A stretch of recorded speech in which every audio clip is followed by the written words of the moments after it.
Quand Paris dort, les héros se lèvent. Découvrez le combat d'Aïssata, une adolescente contre un système.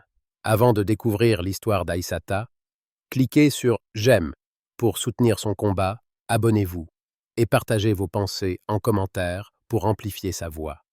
Le soleil dansait sur Paris, ses rayons dorés caressant les pelouses du parc des Buttes-Chaumont. Les arbres frémissaient sous une brise légère, leurs feuilles murmurant des secrets d'un après-midi paisible. Les enfants riaient, leurs cris joyeux se mêlant au chant des oiseaux. Les joggeurs tracèrent leurs sillons sur les sentiers sinueux, leur foulée rythmée comme une pulsation urbaine. Au cœur de ce tableau vivant, Aïssata, 16 ans, rayonnait. Sa peau ébène capturait la lumière, ses yeux pétillaient d'une malice juvénile. Assise sur une couverture à carreaux, entourée de ses amis, elle riait, sa voix claire comme une clochette dans l'air tiède. Les conversations fusaient, pleines de projets d'avenir, de la prochaine fête au lycée, des robes colorées qu'il porterait. Sophie, sa meilleure amie, agitait les mains, décrivant avec fougue une chorégraphie qu'elle voulait apprendre. À côté, Malik, le rêveur du groupe, griffonnait dans un carnet, ses pensées vagabondant entre poésie et espoirs adolescents. L'odeur de l'herbe fraîche se mêlait à celle des croissants qu'ils partageaient, vestige d'un petit déjeuner tardif au café du coin. Paris vibrait autour d'eux, une symphonie de vie simple, insouciante. Mais une ombre glissa sur la scène. Un frisson, à peine perceptible, traversa l'atmosphère. Aïssata le sentit, comme un courant froid dans une mer chaude. Elle releva les yeux, son rire s'éteignant doucement. Un policier, silhouette imposante en uniforme bleu, avançait à grands pas. Jacques, son regard dur balayait le parc, comme un prédateur cherchant sa proie. Ses bottes écrasaient l'herbe avec une autorité pesante, chaque pas résonnant comme un avertissement. Les rires des adolescents s'évanouirent, remplacés par un silence tendu. Sophie murmura quelque chose, mais Aïssata ne l'entendit pas. Ses sens étaient rivés sur l'homme qui s'approchait, son regard fixé sur leur petit groupe. Il s'arrêta, les dominant de toute sa hauteur, son ombre s'étendant comme une tache d'encre. « Dispersez-vous, les jeunes. Allez, dégagez !» Sa voix claqua, tranchante, chargée d'une colère mal contenue. Les mots étaient un ordre, mais ils portaient aussi autre chose, une accusation implicite, un mépris qui pesait lourd dans l'air. Les amis d'Aïssata se levèrent, hésitants, leurs sacs ramassés à la hâte. Malik lança un regard inquiet à Aïssata, qui restait immobile, ses pieds ancrés dans le sol. Elle releva le menton, ses yeux rencontrant ceux de Jacques.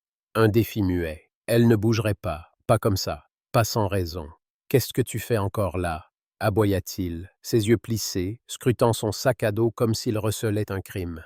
« C'est quoi ça? Montre !» Sa voix était un fouet, chaque syllabe cinglante. Aïssata serra les dents. Son cœur battait fort, mais sa voix resta calme. Juste des livres, pour l'école. Elle parlait lentement, choisissant chaque mot, consciente que la moindre faille pouvait être exploitée. Jacques ricana, un son sec, dépourvu d'humanité. « Des livres, hein? Ouvre-le !» Ce n'était pas une demande, mais un ordre, teinté d'une menace sourde. Autour d'eux, le parc s'était figé. Les joggeurs ralentissaient, les familles s'arrêtaient, leurs regards convergeant vers la Seine. Monsieur Dubois, un retraité aux cheveux blancs, s'appuya sur sa canne, son visage crispé par une indignation silencieuse. Une mère tira son enfant plus près, ses yeux oscillant entre peur et colère. Sophie, discrète, sortit son téléphone, ses doigts tremblants activant la caméra. Aïssata sentit le poids des regards, mais elle ne fléchit pas. Elle ouvrit son sac, révélant un manuel de littérature et un carnet de notes. Jacques s'avança, son ombre engloutissant la lumière. Il tendit la main, brusque, arrachant le sac. Aïssata réagit d'instinct, tirant en arrière. « C'est à moi !» Sa voix, ferme, trancha l'air. Tout bascula. Jacques saisit son bras, ses doigts comme un étau. Il tordit, violemment, sans hésiter. Un craquement déchira le silence, un son brutal, comme une branche brisée. Aïssata s'effondra, son souffle coupé, une douleur fulgurante irradiant de son bras. Elle ne cria pas. Ses yeux, grands ouverts, restèrent fixés sur Jacques. Un défi, même dans la souffrance. Le parc retint son souffle. Les oiseaux semblaient s'être tus.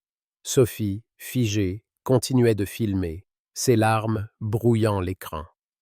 Monsieur Dubois s'avança d'un pas, sa voix tremblante, brisant le silence. « Arrêtez, c'est une enfant. » Mais Jacques, droit, imposant, ne vacilla pas.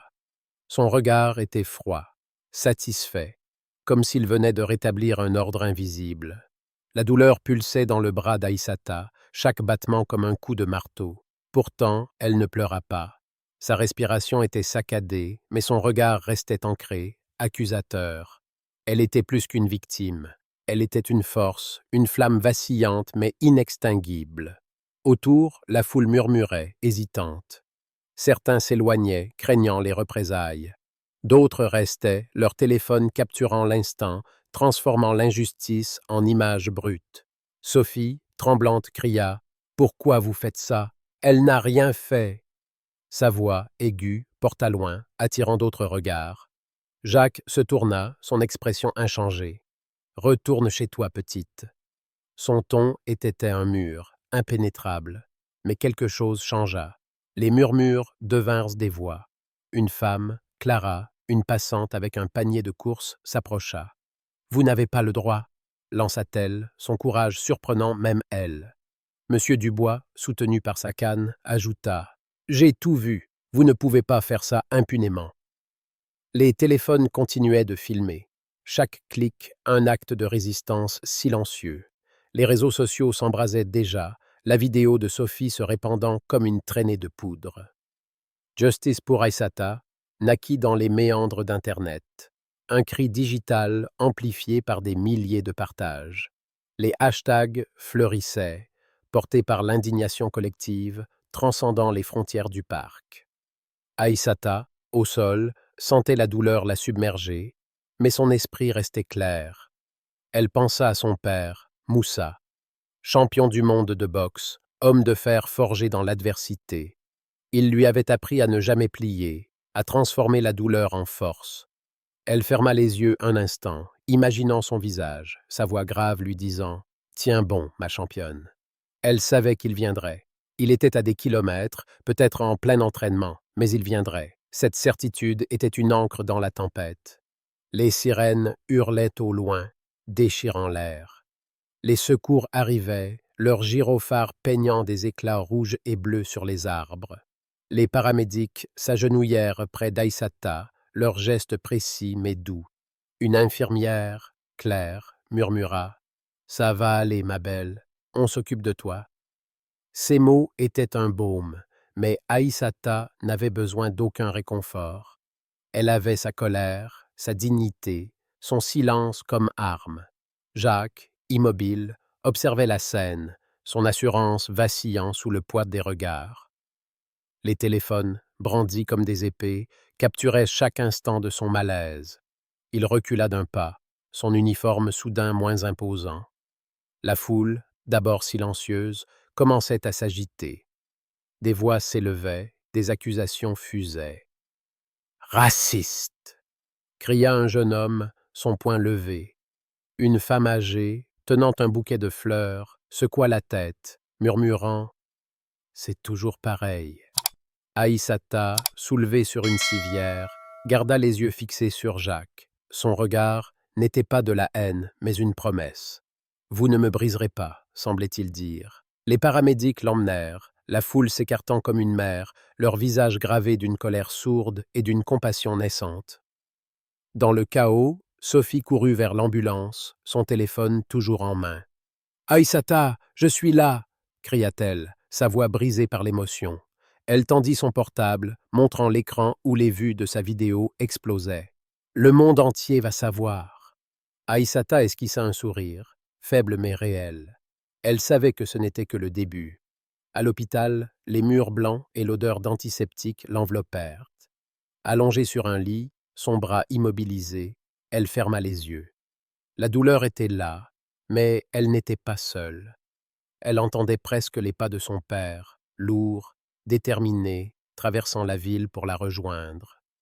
Moussa, son roc, son héros. Il était en route, elle le sentait dans ses os. À des kilomètres, dans une salle d'entraînement aux murs défraîchis, Moussa reçut l'appel. Son téléphone vibra, un message urgent de Sophie.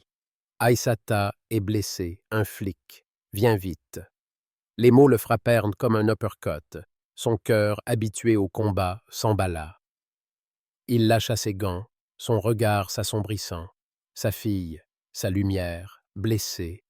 Une rage contenue monta en lui, mais il la canalisa, comme il l'avait toujours fait. Il attrapa son sac, ses mouvements précis, mécaniques. Chaque geste était une promesse. Il ne laisserait pas cet acte impuni. Paris l'attendait, et avec elle, une bataille plus grande que toutes celles qu'il avait menées dans un ring. Il monta dans un taxi, les rues défilant comme un film flou. Aïssata était là-bas, brisée mais debout. Et lui, il serait son bouclier. Au parc, l'atmosphère restait lourde. Monsieur Dubois s'adressa à la foule, sa voix chevrotante mais ferme. « Nous ne pouvons pas laisser ça passer. » Clara, la passante, hocha la tête, ses courses oubliées sur l'herbe. Sophie, toujours en ligne, voyait les commentaires affluer. Honteux. Justice. Le parc, autrefois havre de paix, était devenu un théâtre d'indignation. Les gens se rassemblaient, leurs voix formant un chœur. Les enfants, sentant la gravité, se serraient contre leurs parents. Les joggeurs s'arrêtaient, leurs écouteurs pendants. Paris, ville de lumière, portait désormais une cicatrice. Mais dans cette blessure, une étincelle naissait. Une étincelle portée par Aïssata, par Sophie, par Monsieur Dubois, par Clara. Une étincelle qui, bientôt, embraserait la ville. L'hôpital Cochin, niché dans le 14e arrondissement, semblait figé sous une lumière blanche, presque irréelle. Les murs, d'un blanc clinique, renvoyaient l'écho des pas précipités et des murmures des infirmiers. Aïssata reposait sur un lit étroit, son bras plâtré comme une armure brisée.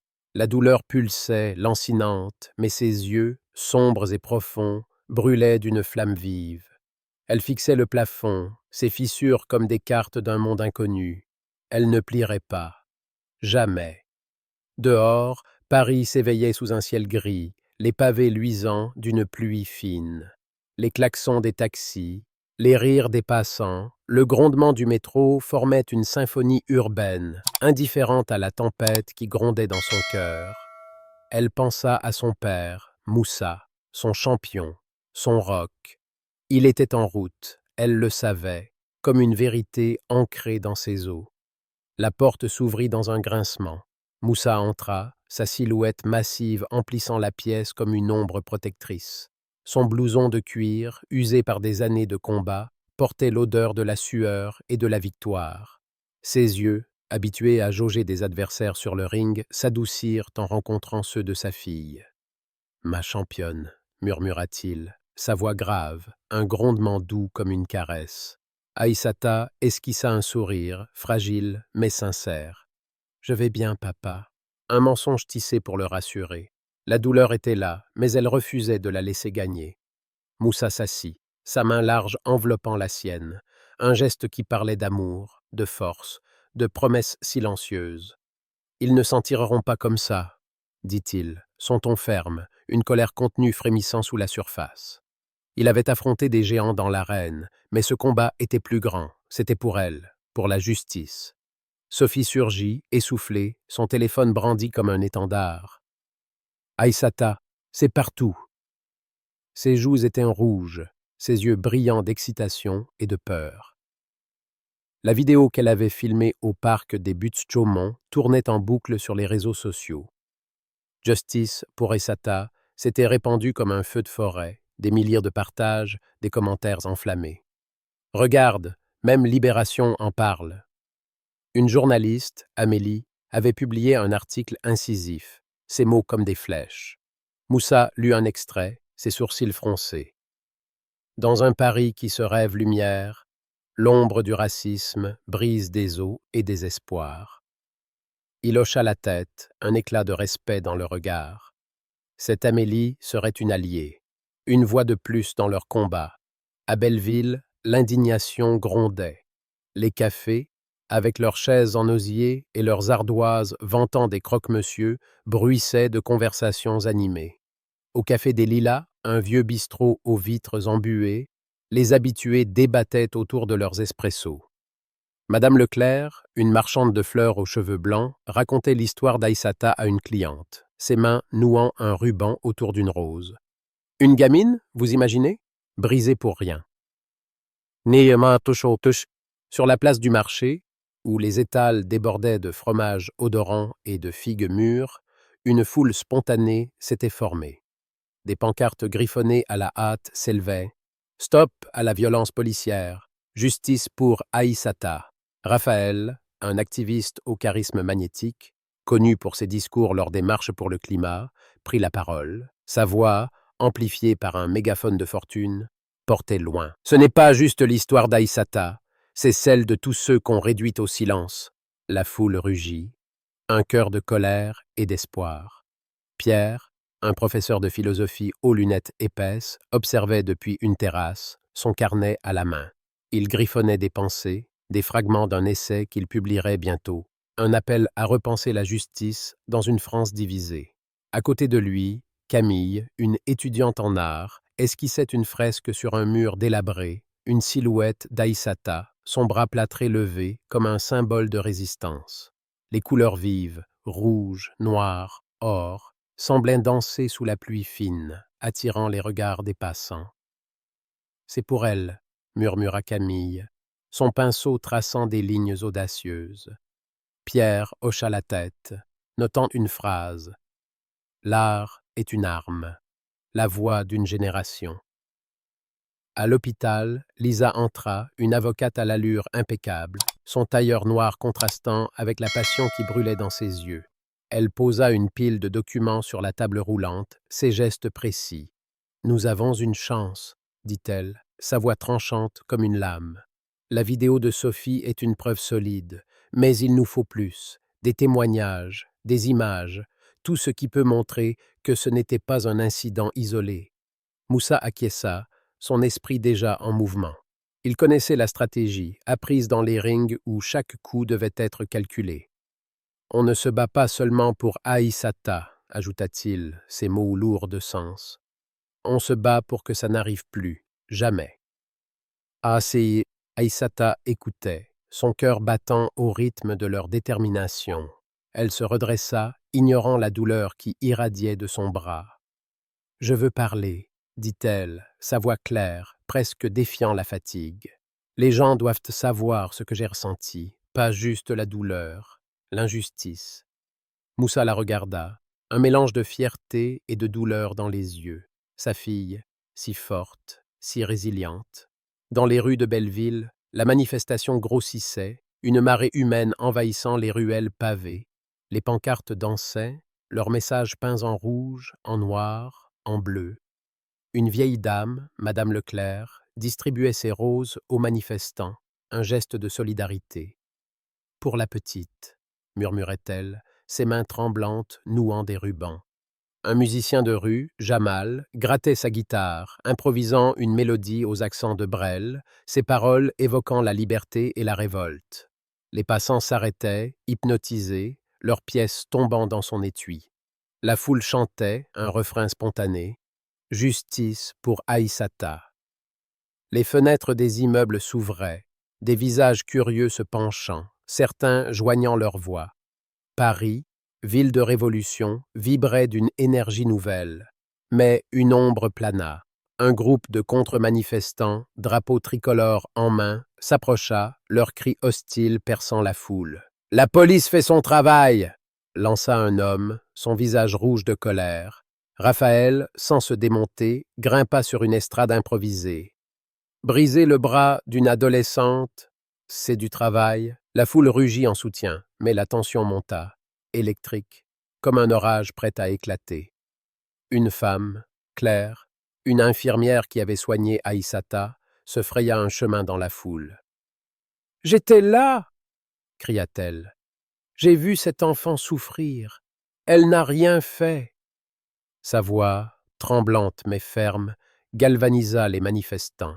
Pierre, observant depuis la terrasse, murmura à un étudiant: « C'est la fracture de notre société, mais c'est aussi une chance de réparer. » Il nota une phrase dans son carnet: « La justice naît du courage de ceux qui osent parler. » À l'hôpital, Amélie, la journaliste, arriva, son calepin usé à la main.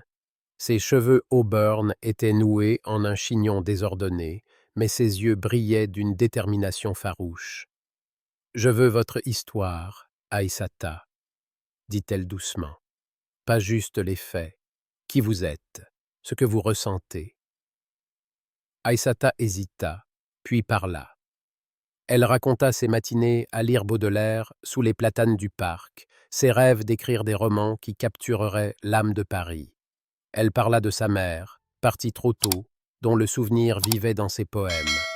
Puis, l'humiliation, la peur, la douleur. Ces mots, simples, portaient une vérité brute, celle d'une adolescente confrontée à un système qui la voyait comme une menace. Amélie écrivait, ses doigts courant sur le papier, capturant chaque nuance. « Ça va changer des choses », murmura-t-elle, plus à elle-même qu'à Aïssata.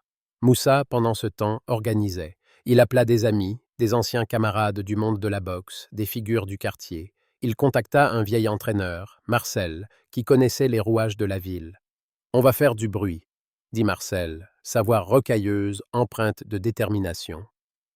Lisa proposa une conférence de presse, un moment pour donner à Aïssata une tribune. « À la mairie du 20e, suggéra-t-elle.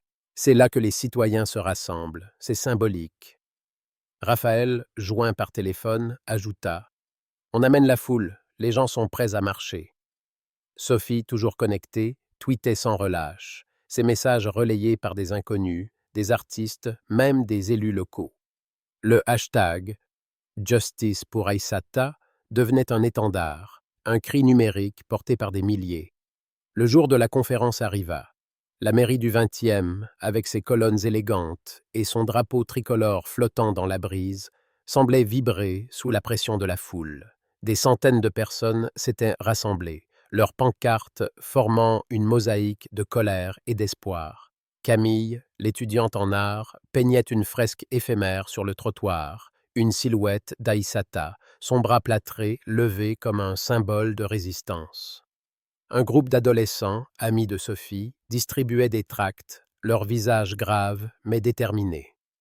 Moussa monta sur l'estrade, Aïssata à ses côtés, son plâtre blanc contrastant avec sa peau ébène. Il parla le premier, sa voix résonnant comme un uppercut. « Ma fille n'est pas une victime, elle est une combattante, et nous sommes tous des combattants. » José, la foule applaudit, un grondement qui ébranla les fenêtres. Aïssata prit le micro, ses yeux balayant l'assemblée. « Je ne veux pas qu'on pleure pour moi, » dit-elle, sa voix ferme, défiant son jeune âge. « Je veux qu'on se lève, qu'on dise « ça suffit ». Ces mots, simples, percutèrent comme des coups précis. Les caméras cliquetaient, les journalistes scribouillaient, capturant l'instant où une adolescente devenait une voix. Mais la lumière attire les ombres. Dans la foule, des regards hostiles se firent sentir. Des murmures, des insultes voilées. Un homme, vêtu d'un blouson militaire, cria « Rentrez chez vous !» Moussa ne fléchit pas. Son regard, aiguisé par des années de combat, cloua l'homme sur place. Raphaël intervint, apaisant les tensions, redirigeant l'énergie vers l'unité. « Nous sommes tous Parisiens !» lança-t-il. Et la foule reprit en chœur. Claire, l'infirmière, monta sur l'estrade, ses mains tremblantes. « J'ai soigné Aïssata, » dit-elle, sa voix brisée par l'émotion. « Cet enfant est un soleil, et vous l'avez éteint. » Ces mots, crus, firent taire les murmures hostiles. Pierre, observant depuis une chaise pliante, murmura à un collègue: « C'est la France d'aujourd'hui, divisée mais capable de s'unir. » Amélie, à côté, peaufinait son article, un texte qui parlerait d'Aïssata, mais aussi de Paris, de ses contradictions, de ses espoirs. Dans un café voisin, le Zinc, les discussions continuaient. Les serveurs, débordés, couraient entre les tables, tandis que les clients, jeunes et vieux, partageaient leurs indignations. Un poème, écrit par un inconnu, circulait sur les réseaux. Aïssata, étoile brisée, Paris te porte dans ses bras. Sophie le lut à haute voix, sa voix tremblante. Aïssata, dans sa chambre d'hôpital, l'entendit par vidéoconférence, un sourire triste sur les lèvres. Elle pensa à sa mère, à ses lectures de Rimbaud, à ses rêves d'écrire. « Je vais écrire cette histoire », murmura-t-elle à Moussa. Il hocha la tête, sa main serrant la sienne, et le monde la lira. Plus tard, dans la chambre, Aïssata et Moussa se retrouvèrent seuls. Le silence était doux, presque sacré. Elle posa sa tête contre son épaule, épuisée mais forte. « On va continuer, papa » demanda-t-elle, sa voix un murmure. Moussa sourit, un sourire de guerrier, forgé dans l'adversité. « Toujours, ma championne, toujours. » Dehors, Paris scintillait sous les réverbères, ses lumières dansant sur la Seine. La ville, avec ses blessures et ses rêves, portait désormais leur combat. Une flamme s'était allumée, et elle brûlerait jusqu'à ce que justice soit rendue.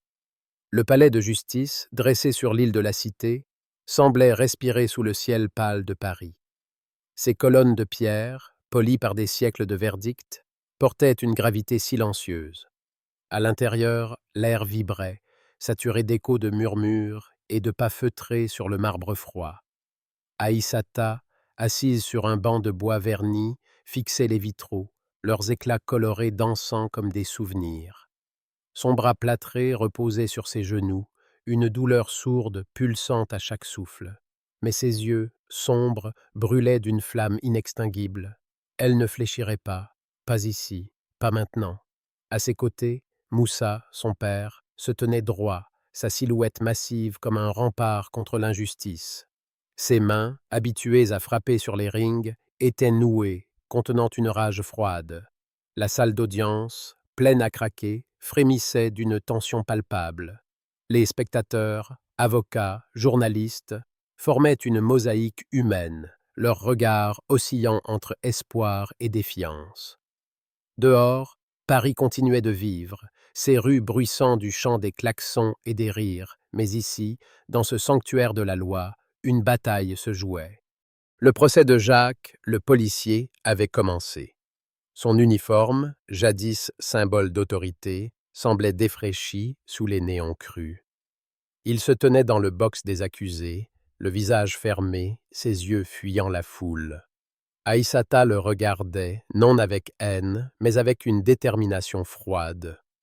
Elle voulait qu'il entende, qu'il comprenne. Lisa, leur avocate, ajusta ses lunettes, ses notes alignées comme une armée de mots. Sa voix, lorsqu'elle s'éleva, trancha l'air. « Nous sommes ici pour demander justice, » dit-elle, chaque syllabe précise, comme un coup porté avec soin. Pas seulement pour Aïssata, mais pour tous ceux que l'abus de pouvoir a brisés. Un murmure parcourut la salle, un frisson d'approbation. Sophie, assise au premier rang, serrait son téléphone, ses doigts crispés, comme si elle tenait encore la vidéo qui avait tout déclenché. Aïssata fut appelée à la barre. Elle marcha, ses pas lents, assurée, malgré la douleur qui irradiait de son bras. Chaque regard pesait sur elle, mais elle releva le menton, ses yeux rencontrant ceux du juge. Elle parla, sa voix claire, presque fragile, mais portée par une force intérieure. J'étais dans le parc. Je riais avec mes amis. Je lisais un livre. Elle décrivit l'instant où Jacques l'avait saisie, le craquement de son bras, la douleur comme un éclair blanc. Mais plus que la douleur, elle raconta l'humiliation. Il m'a regardé comme si je n'existais pas, comme si je n'avais pas le droit d'être là. Ces mots, simples, percutèrent la salle. Une femme dans le public étouffa un sanglot. Un vieil homme serra les poings. Moussa, immobile, fixait sa fille, un mélange de fierté et de douleur dans les yeux. Un souvenir jaillit. Aïssata, 8 ans, dans leur petit appartement du 20e arrondissement. Moussa, riant, la soulevait dans ses bras, ses gants de boxe posés sur la table. « Tu es ma championne », disait-il, son sourire illuminant la pièce. Il lui lisait des poèmes de Senghor, sa voix grave faisant vibrer les mots. « Tiens-toi droite, ma fille, toujours. » Ce souvenir, vivant, la ramena au présent. Elle redressa les épaules, sa voix gagnant en force. Je ne suis pas une victime, je suis Aïssata, et je veux que ça change. La salle retint son souffle. Lisa hocha la tête, un sourire discret sur les lèvres. Le juge, un homme aux cheveux gris, nota quelque chose, son visage impassible. Monsieur Dubois, le retraité du parc, témoigna ensuite. Sa canne claquait sur le sol, un rythme lent mais déterminé. « J'ai tout vu, dit-il, sa voix tremblante mais ferme. Cet enfant n'a rien fait, cet homme l'a attaqué sans raison. » Il pointa Jacques, son regard perçant. « J'ai vécu assez longtemps pour reconnaître l'injustice, et ça, c'en était une. » La foule murmura, un grondement d'approbation. Claire, l'infirmière qui avait soigné Aïssata, monta à la barre. Ses mains tremblaient, mais sa voix portait une vérité brute. J'ai vu la douleur dans ses yeux, pas seulement physique, une douleur plus profonde, celle qu'on inflige quand on prive quelqu'un de sa dignité. Ces mots, crus, firent vaciller Jacques. Il baissa les yeux, son assurance s'effritant. Dehors, Paris vibrait. Les quais de la Seine scintillaient sous un soleil timide, les bouquinistes alignant leurs livres usés, leurs couvertures jaunies par le temps. Un accordéoniste jouait La vie en rose, sa mélodie flottant sur l'eau. Mais dans les rues de Belleville, l'écho du procès résonnait. Une nouvelle manifestation, plus grande, s'était formée. Raphaël, l'activiste, menait la marche, sa voix amplifiée par un mégaphone. Aïssata est dans cette salle, mais elle est aussi ici, avec nous.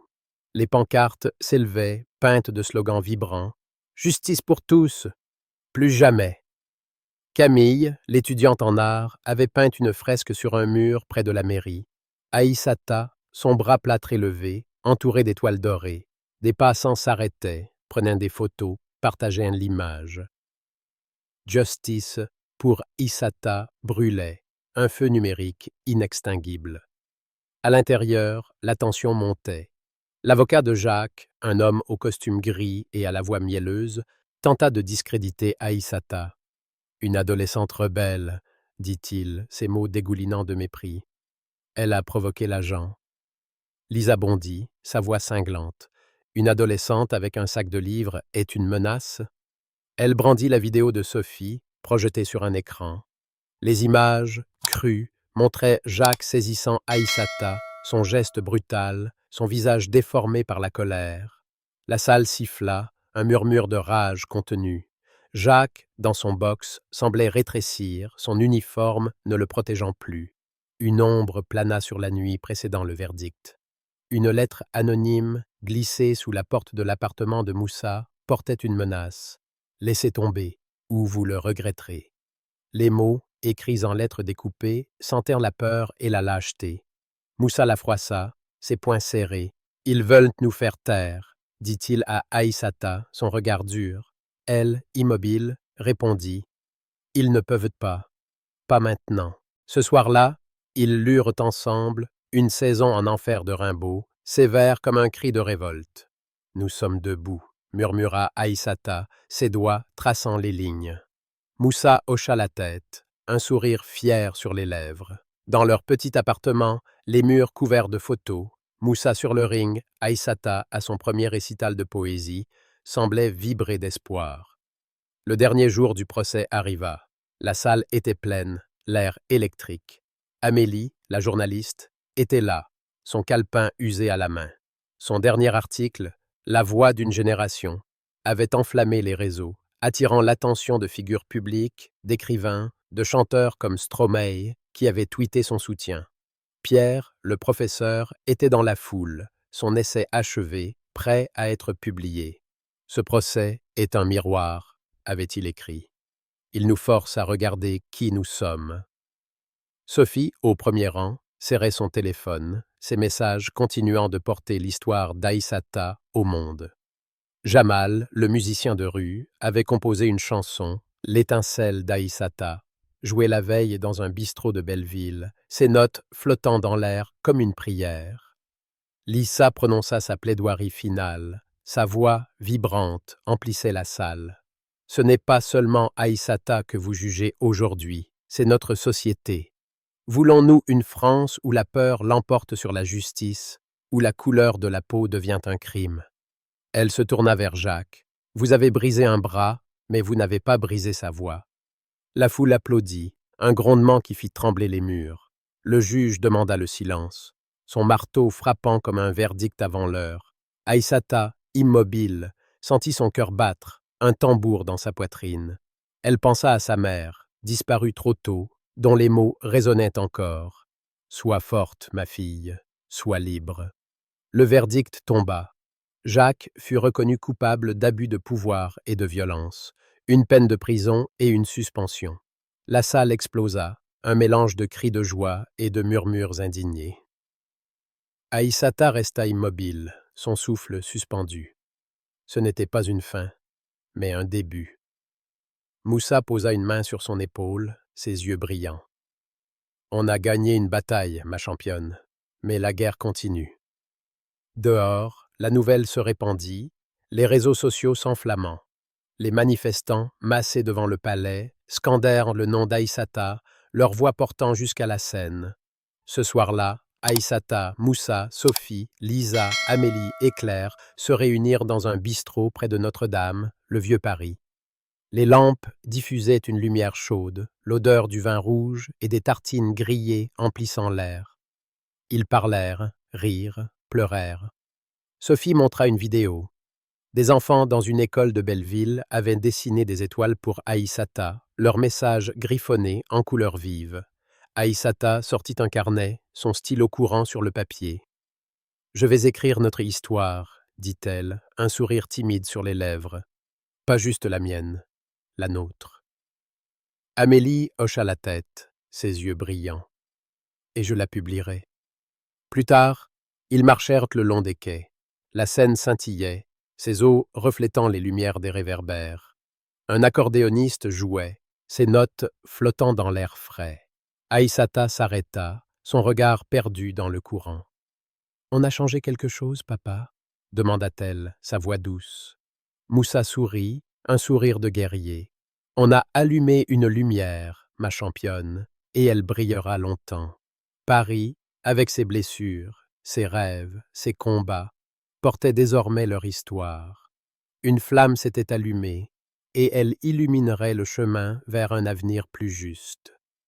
L'histoire d'Aïssata, dans Une voix dans l'ombre, n'est pas seulement un récit de lutte contre l'injustice, c'est un miroir tendu à la société, une invitation à réfléchir sur nos valeurs, nos actions et notre responsabilité collective. Dans le contexte de la culture française, marquée par une histoire riche en révolutions et en combats pour la liberté, cette histoire résonne profondément.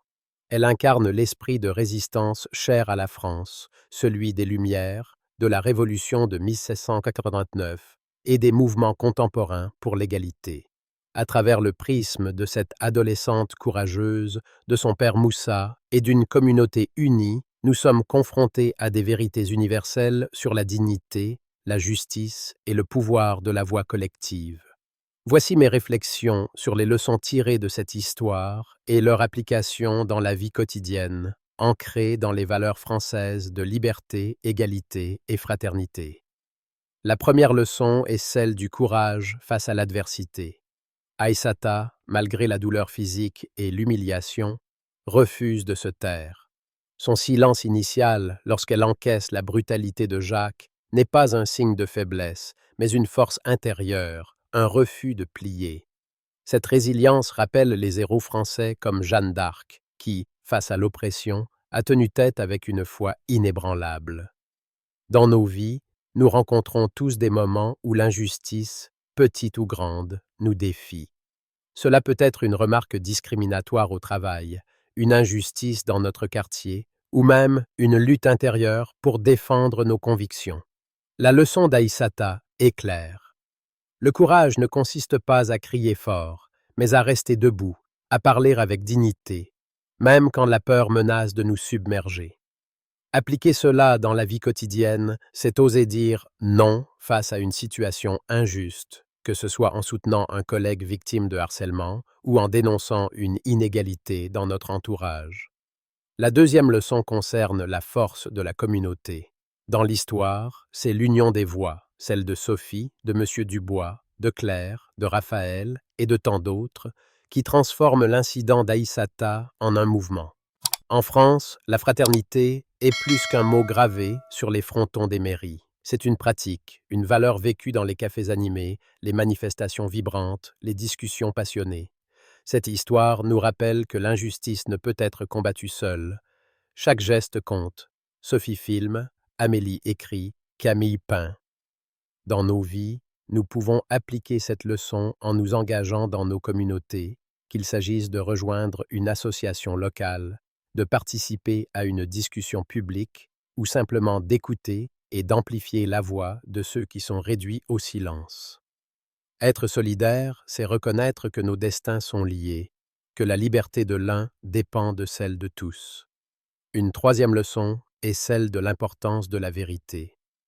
La vidéo de Sophie, les témoignages de M. Dubois et de Claire, l'article d'Amélie.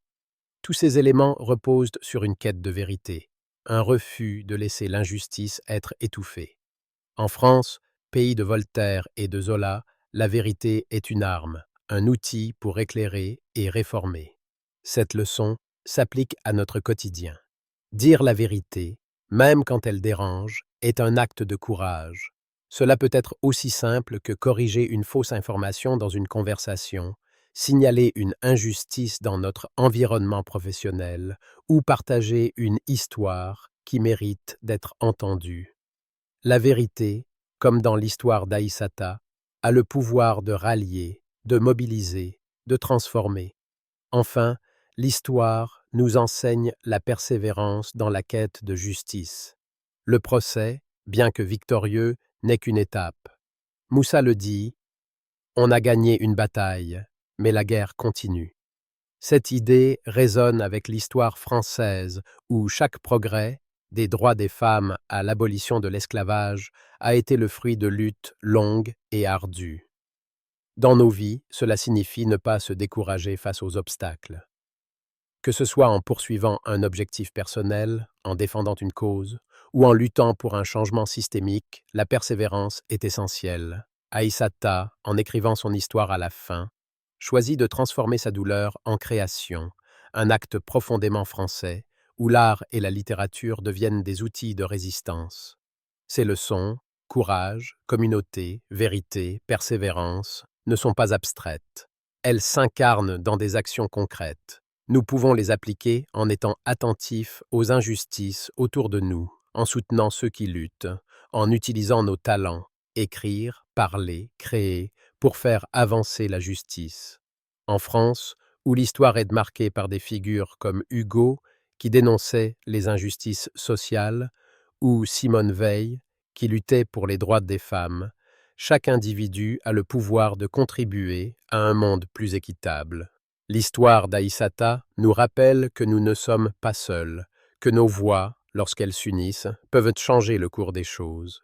Si cette histoire vous a touché, si elle vous a inspiré à réfléchir ou à agir, alors partagez-la. Cliquez sur « J'aime » pour montrer votre soutien. Partagez cette vidéo pour amplifier la voix d'Aïssata et de tous ceux qui luttent pour la justice. Abonnez-vous à notre chaîne pour ne pas manquer la suite de ce combat et laissez un commentaire pour partager vos réflexions, vos histoires, vos espoirs. Ensemble, faisons entendre nos voix. Ensemble, changeons le monde, une étincelle à la fois.